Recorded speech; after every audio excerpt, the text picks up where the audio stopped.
you have any personal favorite fighters that are currently, like, do you have a fighter of all time that's your guy, or? You know what?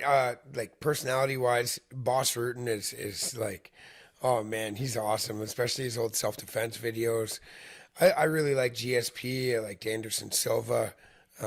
These guys were class act. Anderson Silva always blew me away. Blew me away When he was in his peak.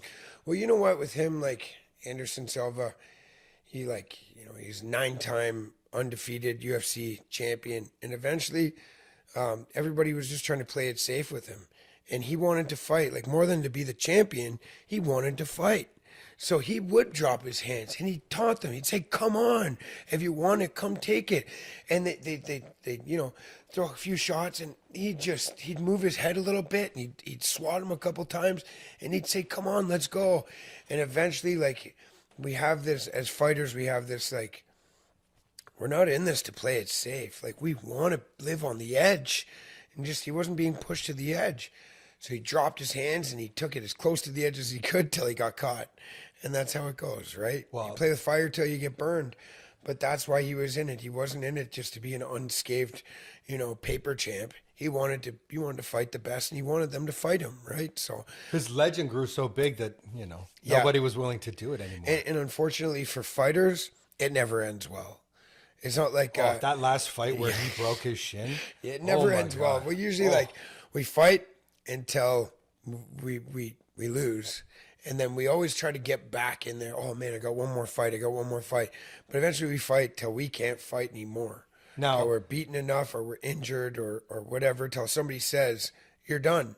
We don't choose it. And it seems like now, tell me I'm wrong, but it seems like we're starting to see that in the UFC world with Sean Strickland.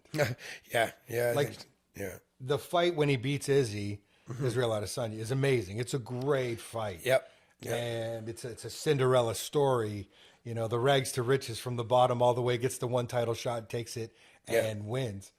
But now in his last fight, which was just, a week ago, maybe 2 weeks ago, where he fights Dricus Du Plessis in Australia, and he's just not there. It's not the same anymore. He didn't evolve. Yeah. No. He just kind of stuck to his Philly shell. He's doing that Philly shell, coming forward with the jab.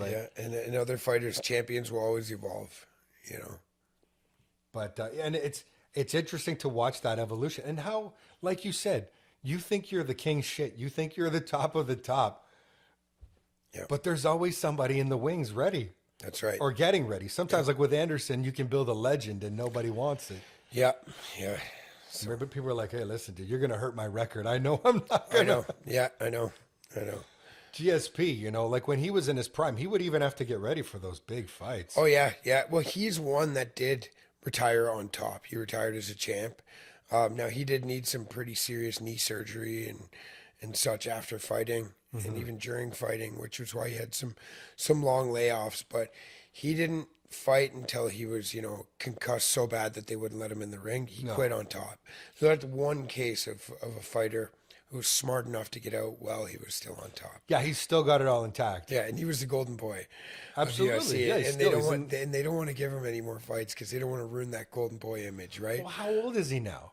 He'd be like 42. Yeah, he shouldn't be fighting. Yeah, no, he shouldn't. No, he's no good. one on earth should be in a UFC ring at 42 years of age. Yeah. Well, there was Randy the Natural Couture who just kept going and going, but he was built different. Again, he was. That was a different era. That was a different gnarly, and he was all cauliflowered and gnarly, rough, and you're like, buddy, you got to hang him up. Yeah. Even what Dan Henderson's last fight against Michael Bisping is a similar thing too, right? Where it's like, okay, you get this one, but then you got to. Yeah.